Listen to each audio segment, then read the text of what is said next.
Off the top here at 6, a Montgomery County judge ruling today that Catherine Hoggle is not competent to stand trial. Yeah, she is the mother charged with murder in the 2014 disappearance of her 2 children. Even with today's ruling, she will not be released just yet. And our Stephanie Ramirez joins us now live from Rockville with the details. Stephanie?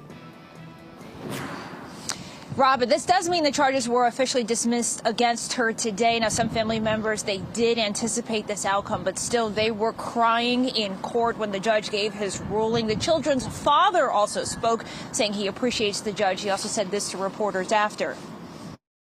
First, a lot of you I've seen a lot over the years, and thank you for keeping my kids out there and helping us with that part.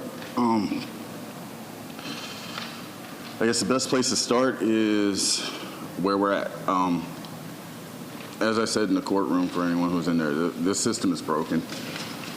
Whenever someone can murder 2 children and then be treated as a regular patient, be given more rights than the kids or the survivors around them who they've affected, there's something really wrong.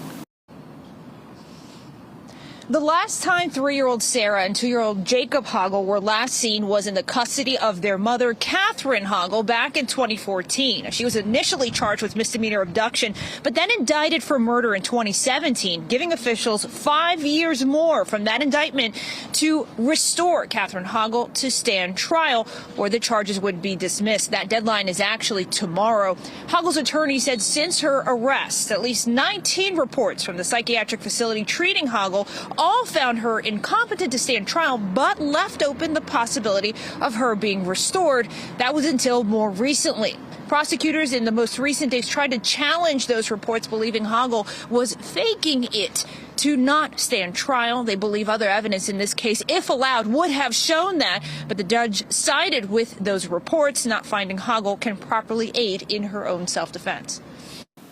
For all those people in the community who love these kids, tough day. My personal hope is that we will not have justice ultimately denied, but merely delayed.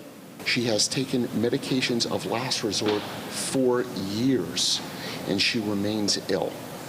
And in the United States and in the state of Maryland, we don't try people for anything, for any crime, if they can't defend themselves. Now, the judge ordered Hoggle to involuntary confinement. The court is not going to get the same updates on her progress with the charges now dismissed. But if it comes to be that she can be restored, the state's attorney does hope to charge her again. Back to you.